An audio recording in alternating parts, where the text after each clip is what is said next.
Assalamualaikum warahmatullahi wabarakatuh. Nama saya Nurdin Nikolis dari Administrasi Publik kelas 3A dengan nomor NIM 666-12095. Di sini saya akan membahas mengenai JAKI atau Jakarta Kini. JAKI atau Jakarta Kini merupakan platform milik pemerintah DKI Jakarta yang menyediakan berbagai fitur untuk berbagai sektor kegiatan warga ibu kota. JAKI merupakan bagian untuk mewujudkan Jakarta Smart City. Sederhananya, aplikasi ini adalah upaya untuk mewujudkan Jakarta sebagai kota yang pintar, efektif, efisien dalam rangka mentransformasi ibu kota menjadi kota metropolitan yang jauh lebih. Prinsip JAKI ini menjadi salah satu fasilitas yang mewujudkan one-step service, pelayanan terpadu one click away.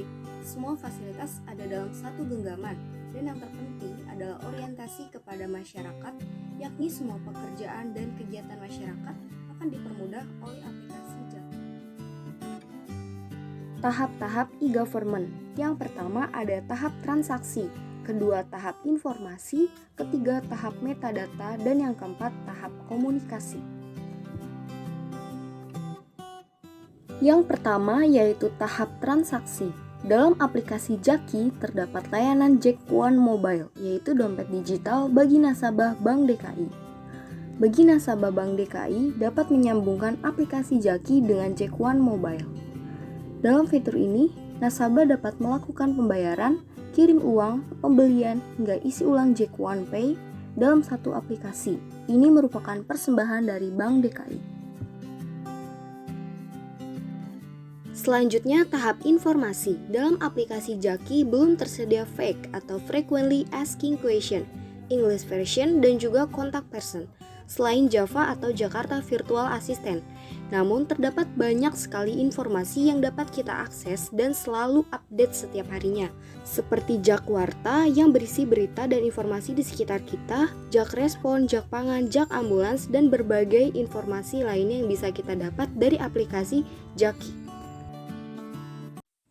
Yang ketiga ada tahap metadata. Tahap metadata adalah di mana e-government pemerintah yang tak terbatas, transparan, dan terbuka. Sayangnya aplikasi JAKI belum sepenuhnya memenuhi tahap metadata ini.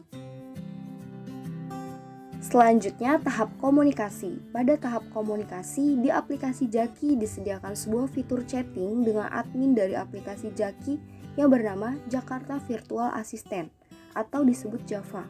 Komunikasi Java termasuk baik karena direspon dan dibalas kurang dari 5 menit dengan menampilkan beberapa pilihan informasi yang mungkin kita cari, seperti vaksinasi, PPKM, dan sebagainya. Digital divide. Digital divide merupakan kondisi di mana terdapat ketidakseimbangan pertumbuhan teknologi informasi dan komunikasi di suatu wilayah. Atau digital divide adalah kesenjangan antara orang-orang yang dapat mengakses internet dengan orang-orang yang tidak dapat mengakses. Faktor penyebab dan solusi digital divide pada aplikasi JAKI. Yang pertama yaitu faktor ekonomi. Penyebabnya keterbatasan ekonomi. Solusinya menyediakan wifi gratis di tempat-tempat umum oleh pemerintah daerah setempat. Yang kedua yaitu faktor geografi. Penyebabnya daerah susah sinyal karena minimnya tower pemancar. Solusinya pemasangan tower. Faktor yang ketiga yaitu sumber daya manusia. Penyebabnya minimnya pemahaman masyarakat terhadap aplikasi JAKI. Solusinya adakan penyuluhan dan sosialisasi yang lebih masif oleh LSM atau pemerintah di berbagai platform. Hambatan dan solusi e-government di Indonesia. Yang pertama yaitu sumber daya manusia. Hambatannya masih minimnya sumber daya manusia yang handal dalam segi ilmu pengetahuan dan teknologi, seperti penggunaan komputer atau laptop ataupun smartphone. Solusinya, perlu dilakukan pendidikan dan pelatihan sumber daya manusia di bidang teknologi informasi dan komunikasi yang terintegrasi. Yang kedua, infrastruktur. Hambatannya masih banyak daerah tertinggal yang minim tower pemancar sehingga tidak terdapat sinyal internet. Solusinya, percepatan pemerataan akses internet seperti mendirikan tower pemancar di daerah-daerah tertinggal.